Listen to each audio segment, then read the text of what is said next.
Oi, pessoal! Hoje o nosso vídeo é sobre como definir a quantidade de pessoas que você precisará entrevistar para uma pesquisa qualitativa. Eu estou aqui com uns exemplos para a gente analisar, porque essa dúvida ela é bem comum. Quantas pessoas eu terei que entrevistar para ficar um bom trabalho? No nosso vídeo, eu vou mostrar a vocês o critério de saturação teórica de dados qualitativos, que vai te ajudar a entender quantas pessoas serão necessárias. Antes da gente partir para analisar esses exemplos, eu vou dar uma explicação geral a vocês sobre esse assunto. Vamos lá, iniciando sobre o que é realmente a saturação teórica. Pessoal, então, o primeiro ponto, né, o que significa realmente essa expressão, que é exatamente o critério que a gente vai utilizar para definir o número de participantes. O critério de saturação teórica é um processo de validação em pesquisas qualitativas, principalmente naquelas que usam entrevistas para coleta de dados, com perguntas abertas. A pergunta aberta é aquela onde você não dá alternativa para a pessoa marcar. Você faz a pergunta e ela responde o que ela quiser. A coleta de dados vai ser considerada saturada quando a gente não encontra mais nada de novo, e aí não precisamos de mais informações adicionais, porque isso não muda o que a gente já sabe sobre o fenômeno estudado. Por exemplo, você vai fazer umas perguntas a algumas pessoas, quando você chega na 10ª pessoa, tudo o que ela já disse já foi dito anteriormente pelas outras. Então, você chegou num ponto de saturação teórica. A gente vai ver como fazer isso. A adoção de um critério de seleção dos participantes vai resguardar a sua pesquisa de apresentar resultados equivocados, porque você tem um critério para definir o número de entrevistados, não foi algo aleatório. Então, uma banca, uma outra avaliação que você esteja passando, pode perguntar: por que você fez a entrevista com 7 pessoas? Por que você fez a entrevista com 8 pessoas? Então, se você não usa um critério para poder ver quantas pessoas realmente você precisa, a banca pode questionar aqueles seus resultados, né, que você está apresentando. Quando você apresenta um critério de seleção daqueles participantes, então isso daí vai dar uma validade maior para aqueles resultados que você vai apresentar. A gente deve deixar bem claro e transparente no trabalho, na seção da metodologia, que a definição da quantidade de entrevistados se deu por saturação teórica, demonstrando assim que tivemos um cuidado rigoroso na condução da pesquisa. Vocês vão ver nos exemplos. A gente vai ver como identificar o momento adequado da interrupção da coleta de dados e, assim, a obtenção da saturação teórica. E aí, pessoal, vocês podem estar se perguntando, né? Como é que eu vou fazer isso? Você vai identificar os tipos de resposta e anotar as repetições. Quando nenhuma nova informação ou nenhum novo tema surgir, é aí que está o ponto de saturação. Eu coloquei aqui 5 passos que a gente pode seguir para chegar nesse ponto, né, da melhor forma possível. Primeiro, pessoal, gravar as entrevistas e transcrever na íntegra à medida que forem realizadas. Então, eu vou, por exemplo, eu estou fazendo com enfermeiras em um hospital. Eu vou lá, faço a primeira entrevista com a enfermeira, gravo e aí eu vou e transcrevo essa entrevista. Se no seu caso, em uma tarde, você for realizar 4 entrevistas diferentes naquele mesmo hospital, pronto, você faz individualmente essas entrevistas. E aí, quando você chegar em casa, você vai transcrever todas aquelas entrevistas para depois você analisar a necessidade de colocar mais pessoas dentro daquela amostra. Depois que você fizer, vai fazendo cada uma das entrevistas e vai transcrevendo, né? Você vai fazer uma imersão nesses dados. Certo? À medida que você vai transcrevendo, você já vai observando as respostas por meio de uma leitura inicial rápida e geral do texto, que é o que a gente chama de leitura flutuante. Então, quando eu termino de transcrever toda aquela entrevista, eu faço aquela leitura rápida, né, uma leitura mais geral, para identificar já qual é o padrão de resposta daquele entrevistado. E assim eu vou fazendo na segunda e na terceira e vou conseguindo, né, estabelecer se aquelas respostas elas estão se repetindo ou se algo novo ainda está sendo acrescentado a cada pessoa que responde ali a minha entrevista. No terceiro ponto, ao realizar a leitura, você vai começar a separar as respostas por temas. O que são temas? É como se fossem os tópicos do seu trabalho. Então, no primeiro primeiro tópico eu vou falar sobre, por exemplo, hidratação. No segundo tópico eu vou falar sobre roupas. No terceiro eu vou falar sobre comidas. Então, quer dizer, os tópicos são os assuntos, tá certo? Daquelas perguntas, né? Daquelas respostas que você está coletando.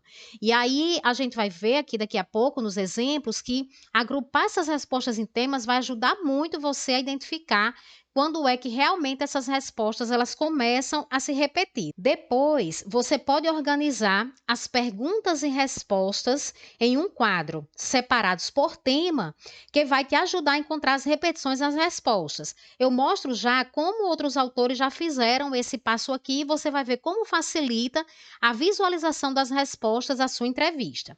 Por último, você vai identificar o ponto de saturação de cada pergunta, por ausência de novos elementos em cada tema. Ou seja, eu estou colocando novas pessoas ali na minha entrevista, mas tudo já foi dito anteriormente, certo? Então chega um ponto que não faz mais sentido você incluir uma outra pessoa, porque todas aquelas respostas que estão aparecendo agora, elas já foram ditas, né, anteriormente.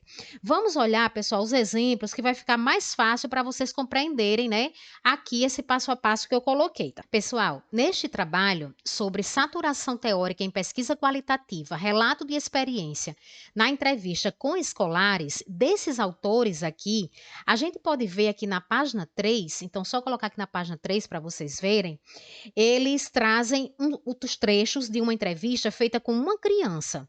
Para exemplificar aqui os passos 3 e 4 que eu tinha falado anteriormente, que seria agrupar as respostas tanto pelo tema aqui, né, como a gente pode ver, olha, eles separaram aqui as perguntas, né, por temas e organizar as respostas aqui, todas elas, a pergunta e a resposta aqui num quadro, certo? Veja que tem uma pergunta, olha, como você costuma brincar? E aí tem a resposta aqui do primeiro entrevistado e o tema daquela pergunta, quer dizer, qual é o assunto daquela pergunta. Então, eles dividiram todas as respostas do questionário deles em 5 temas. Veja que 2 perguntas aqui é referente a brincadeiras e atividades físicas. Eles têm 3 perguntas aqui referente à alimentação. Eu tenho aqui mais 4 perguntas sobre manejo da doença falciforme, né? Então, aqui é uma entrevista com crianças que possuem anemia falciforme, e aí eles vão falando sobre isso. E aqui eu tenho 5 perguntas sobre a questão da hidratação corporal. Vamos ver aqui, tem um último tema aqui sobre roupas, eles fizeram aqui 4 perguntas. Então, a separação por tema, ela vai lhe ajudar muito. Quer dizer, qual é o assunto realmente daquela pergunta que você está fazendo. Quando você coloca essas perguntas nesse tema e você vai analisando as respostas, né, de cada uma das pessoas que responderam, você vai conseguindo identificar aqui os padrões. Ao todo, foram realizadas 15 entrevistas com crianças. Vamos ver aqui na página 4, né? Então, eu espero que vocês tenham compreendido esse quadro aqui, que ele é bem importante, né, para você organizar os dados da sua entrevista.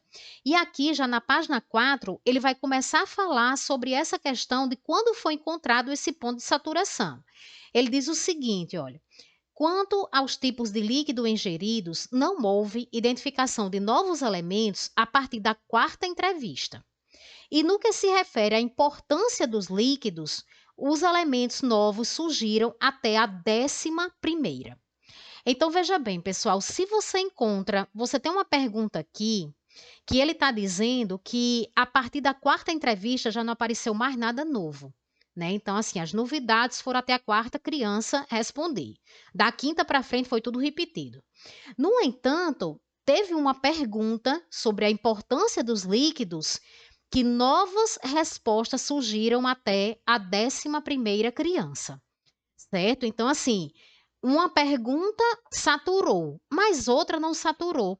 Então, você vai ter que ir até todas as perguntas saturarem, né? Então, enquanto novos elementos estiverem aparecendo, você vai colocando. Os autores, eles dão uma média aqui, mais ou menos para a gente, quando costuma apresentar uma saturação. Eu vou já mostrar para vocês aqui qual é o número, mais ou menos, que eles botam aqui para a gente trabalhar, né? Que tem uma possibilidade de começar essa repetição.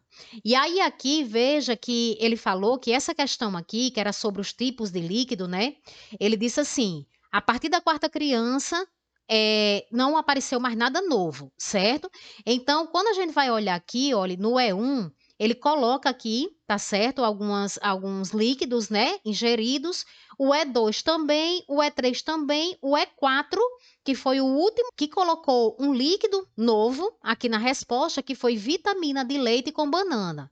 Os outros, as crianças anteriores, não tinham falado sobre isso, tinham falado dos outros. Do quinto para frente, eles continuaram repetindo sempre as mesmas coisas, certo? Água, refrigerante, achocolatado, suco, né? Então, assim, sempre falando as mesmas coisas, café, certo? Que já tinha sido colocado aqui anteriormente, né? Então, pessoal, quando nessa questão específica, a saturação ocorreu aqui. Então, nesse artigo aqui, ele explica sobre todas as questões. Quando foi que ele conseguiu o ponto de saturação? Você não precisa fazer isso no seu trabalho. Você vai fazer isso daqui para você encontrar o ponto que você vai parar de entrevistar pessoas, né? Mas não precisa você colocar isso daqui. Ele colocou porque ele está demonstrando aqui esses passos para a gente encontrar a saturação teórica.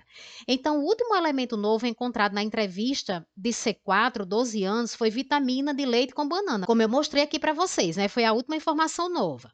Aí ele vai mostrando cada uma em relação às brincadeiras e atividades físicas, se ativas ou passivas a saturação desse elemento foi atingida já na segunda entrevista.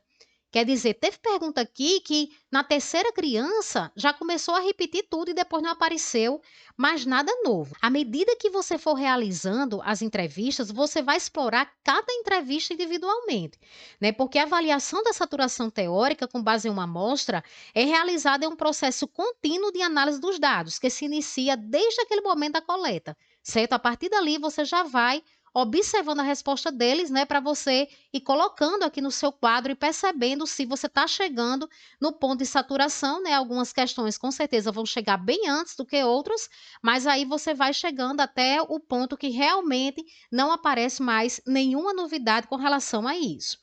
No caso, então, dessa pesquisa aqui, eles conseguiram a saturação na 11ª entrevista. E aí vocês podem me perguntar, por que foi que eles fizeram 15 entrevistas? Porque eles colocaram aqui nesse artigo que eles entrevistaram 15 crianças, né? Então aqui, olha, registro de dados brutos, fonte primária, no total foram entrevistados 15 escolares com doença falciforme. Então, quer dizer, se o ponto de saturação aconteceu na 11ª, porque ele foi até a 15. E aí a gente vem para esse segundo artigo aqui, certo? Vocês podem procurar no Google esse artigo para vocês darem uma olhadinha. Ele vai falar sobre essa questão também desse ponto de saturação, né? Então, tem esse estudo, pessoal, aqui, onde o autor traz dados sobre critério de saturação teórica, né? E ele recomenda que ao atingir o ponto de saturação, você acrescente 1/3, certo, do número investigado. Ele recomenda que, no mínimo, a gente faça 6 entrevistas. Se a gente fizer 6 entrevistas, com um acréscimo de 1/3, que ele recomenda aqui no artigo que a gente faça, né, por medida de segurança, então ele faz essa observação para você ter uma segurança que realmente nada de novo mais está aparecendo, né? Uma margem aqui de segurança, e aí ele explica isso daqui no artigo. Ele coloca que se eu fiz o número mínimo 6, com um acréscimo de 2 entrevistas, que seria 1/3 de 6, eu faria no mínimo 8 entrevistas, certo? E aí ele traz um limite máximo, também recomendado, que seria o quê? 15 entrevistas ao todo. 15 entrevistas já incluindo a margem de segurança. Tá certo o que ele coloca aqui, né? Então, representa os resultados dessa pesquisa de caráter diverso em termos de ponto de saturação mais 1/3. Né? Ele coloca esse mais 1/3, esse plus a mais entrevista, né? Que seria realmente aqui a nossa margem de segurança, tá certo? Para que a gente pudesse ter a certeza, né? Que realmente ali não iria mais aparecer outras observações. Outros autores colocam que geralmente o ponto de saturação ele é alcançado até 11 ou 12 entrevistas. E aí eu só faria 1/3 a mais para ficar com aquela margem mesmo de segurança. Mas que o normal, se você faz uma pergunta que não está gerando dúvida para ninguém, né? Então ela não tem um sentido dúbio. Essas entrevistas elas são feitas em particular, cada um responde uma vez ali sozinho com você. Então o ponto de saturação ele vai basicamente chegar ali no máximo em 12 entrevistas, tá certo? Então ele recomenda que a gente chegue no máximo até 15, né, envolvendo 1/3. E aí você pode estar dúvida, como é que eu vou colocar isso no meu trabalho? O que é que eu tenho que explicar no meu trabalho que eu fiz essa questão desse ponto de saturação. E aí a gente vem para os artigos que fizeram dessa forma, e aqui já no resumo eles já colocam.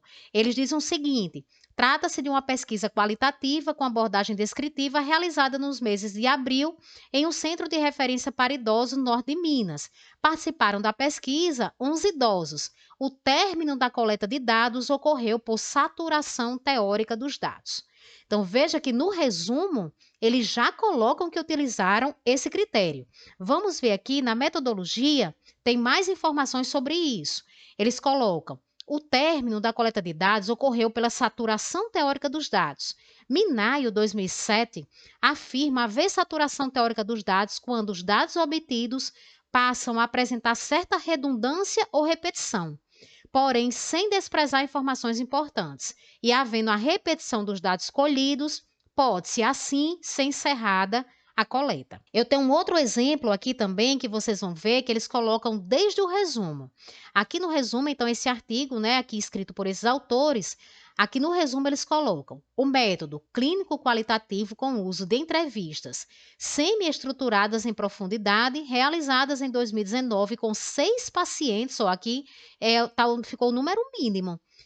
Que os artigos, né, que os autores recomendam que a gente faça entrevista qualitativa, com 6 pacientes, número determinado pela saturação teórica.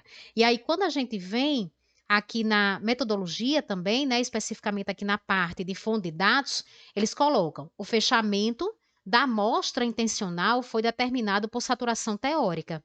Desta forma, a coleta foi suspensa quando, na avaliação da pesquisadora, novas informações pouco acrescentariam ao desenvolvimento dos objetivos em estudo, tendo sido obtido o número de 6 entrevistados, certo? Então veja, pessoal, que você precisa deixar registrado no seu trabalho que você adotou esse critério, certo? E isso vai trazer validade para a sua pesquisa, porque consegue explicar o porquê daquele número de pessoas entrevistadas. Se você não usa o critério, você não vai conseguir explicar de forma mais convincente por que você fez entrevistas apenas com o número X de pessoas, né? Eu vou deixar na tela final uma playlist agora sobre a técnica de análise de conteúdo de Bardan, que é bastante utilizada para quem faz pesquisa qualitativa. Um grande abraço e até a próxima semana.